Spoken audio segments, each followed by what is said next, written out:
চীনের উপরে নির্ভর করে সবচেয়ে বেশি ঘাটতি আমাদেরকে বহন করতে হচ্ছে। কেননা চীন থেকে আমাদের বাণিজ্যের চিত্র প্রায় $20 বিলিয়ন, এবং এই $20 বিলিয়নের মধ্যে প্রায় সবটাই আমাদেরকে আমদানি করতে হয় চীন থেকে। আমাদের এখান থেকে আমরা $1 বিলিয়ন রপ্তানি করতে পারি না। আজকের বাংলাদেশের প্রেক্ষাপট, আজকের আঞ্চলিক ভূ রাজনীতির যে প্রেক্ষাপট এবং বৈশ্বিক রাজনীতির যে প্রেক্ষাপট, তা বেশিরভাগই অর্থনীতিকে কেন্দ্র করেই পরিচালিত হচ্ছে, এবং পৃথিবীর অর্থনীতির একটি গুরুত্বপূর্ণ কেন্দ্র এবং উৎস হিসাবে চীন সারা পৃথিবীতে আজকে আলোচিত।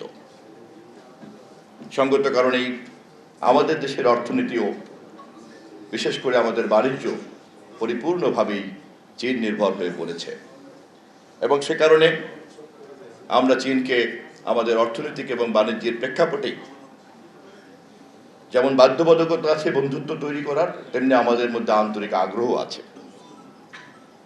আমাদের মতো দেশকে যদি এগিয়ে যেতে হয়, আমাদের অর্থনীতির গতিকেই আরো অনেক বেশি প্রবাহিত করতে হবে, যা আমাদের নেতা জনাব তারেক রহমান ক্ষমতায় আসার আগের থেকেই বারবার করে বলেছেন। এবং আমাদের এই স্ট্র্যাটেজিক টার্গেটের সবচেয়ে গুরুত্বপূর্ণ বন্ধু হতে পারে চীন, কেননা চীনের সেই সামর্থ্য আছে। আমাদের দেশের যে এফডিআই স্টক, তার মধ্যে চীনের অবস্থান হচ্ছে দ্বিতীয়। আমাদের দেশের যে বাণিজ্য ঘাটতি, তার মধ্যে চীনের উপরে নির্ভর করে সবচেয়ে বেশি ঘাটতি আমাদেরকে বহন করতে হচ্ছে। কেননা চীন থেকে আমাদের বাণিজ্যের চিত্র প্রায় $20 বিলিয়ন, এবং এই $20 বিলিয়নের মধ্যে প্রায় সবটাই আমাদেরকে আমদানি করতে হয় চীন থেকে। আমাদের এখান থেকে আমরা $1 বিলিয়ন রপ্তানি করতে পারি না। আমাদের এই রপ্তানি সামর্থ্য বাড়ানোর জন্য চীন সরকারের একটা প্রচণ্ড আগ্রহ আছে। এটাই হচ্ছে আমাদের বন্ধুত্বের সবচেয়ে গুরুত্বপূর্ণ স্ট্র্যাটেজিক পয়েন্ট। চীনের সঙ্গে আমাদের বন্ধুত্ব নিয়ে অন্য যে যাই ব্যাখ্যা করুক না কেন, চীনের এই আগ্রহ এবং আমাদের এই প্রয়োজন, এটাই হচ্ছে আমাদের দুই দেশের বন্ধুত্বের স্ট্র্যাটেজিক ইউনিটি পয়েন্ট, মিউচুয়াল ইন্টারেস্টের point. His excellency Ambassador, the People's Republic of China in Dhaka, I must appreciate him, that for his personal initiative, this 2 strategic visit has been done, and our leader, Janab Mr. Tariq Rahman, he led finally, and it was prepared that grounded. From the back screen, it was His Excellency Mr. Wow. He made all these things, and he always guided our leader, Mr. Mirza Fakhrul Islam Alamgir.